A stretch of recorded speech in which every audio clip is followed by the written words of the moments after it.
parole est maintenant à Monsieur Raphaël Schellenberger pour le groupe Les Républicains.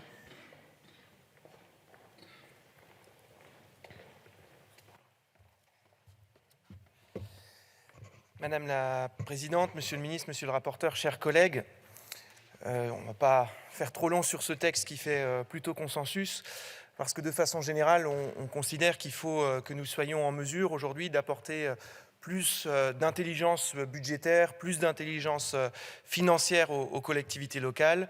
La gestion de la dépense publique locale n'est pas forcément à l'optimum quant aux outils qui sont disponibles. Un certain nombre de rigidités qui existent dans le fonctionnement de la dépense publique locale. Et ce texte, même si c'est sur une partie bien particulière, qui est celle de la rénovation énergétique et de la performance énergétique, vient apporter une souplesse qui est forcément bienvenue. Quelques réactions d'abord à ce qui a été dit et quelques points de vigilance ensuite néanmoins sur le dispositif que nous sommes en train d'adopter. D'abord, de façon générale, on ne s'économisera pas dans les années qui viennent un vrai travail sur la question de la commande publique.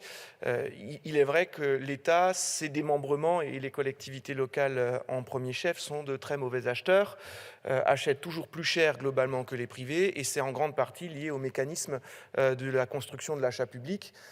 Alors, évidemment qu'il y a des objectifs qu'il ne faut pas que nous oublions, celui de l'équité dans la pétition des candidats, celui de la probité dans l'attribution des marchés, celui de la stabilité dans l'attribution des marchés. Néanmoins, je pense qu'on pourrait faciliter un peu les choses pour améliorer le tarif et le prix auquel les collectivités achètent. Et je pense à toutes les collectivités, pas seulement aux grandes collectivités qui disposent de grands services avec des ingénieries financiers particulièrement complexes. Et on laisse les plus petites collectivités qui ont aussi besoin d'investir, aussi besoin d'acheter, avec des dispositifs particulièrement lourds et une difficulté évidente pour l'exécution. Deuxième élément, je suis assez vigilant quand j'entends parler de bonnes ou de mauvaises dettes.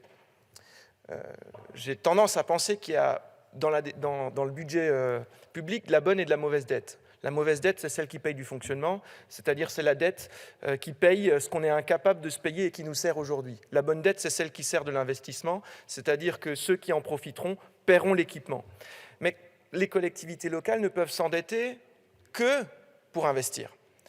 À partir de là, quand on parle de mauvaise dette des collectivités locales, ça voudrait dire qu'on commence à s'ingérer dans la libre administration des collectivités locales et qu'on voudrait, nous, parlementaires, dire qu'est-ce qui est bon de faire ou non dans une collectivité locale. Donc, entendre parler de bonne et de mauvaise dette à l'échelle nationale, d'accord. Sur les collectivités locales, ça me dérange parce que c'est en réalité porter atteinte à la libre administration des collectivités locales. Alors on peut faire de la politique, on peut être d'accord ou pas avec ce que les exécutifs locaux font, mais considérer qu'il nous faut du droit pour qualifier de bonne ou de mauvaise la dette des collectivités locales ne me semble pas opportun.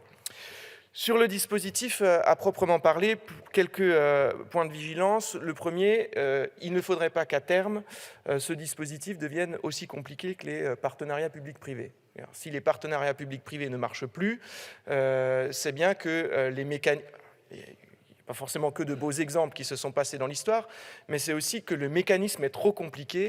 Et il ne faut pas que ce mécanisme de tiers financement devienne aussi compliqué, aussi complexe que celui des partenariats publics-privés. Ça doit rester un mécanisme agile, simple, facile à mettre en œuvre. Deuxième élément, et j'ai entendu les propos qui ont été tenus, mais ça me permet de les répéter, je les ai déjà dit en commission.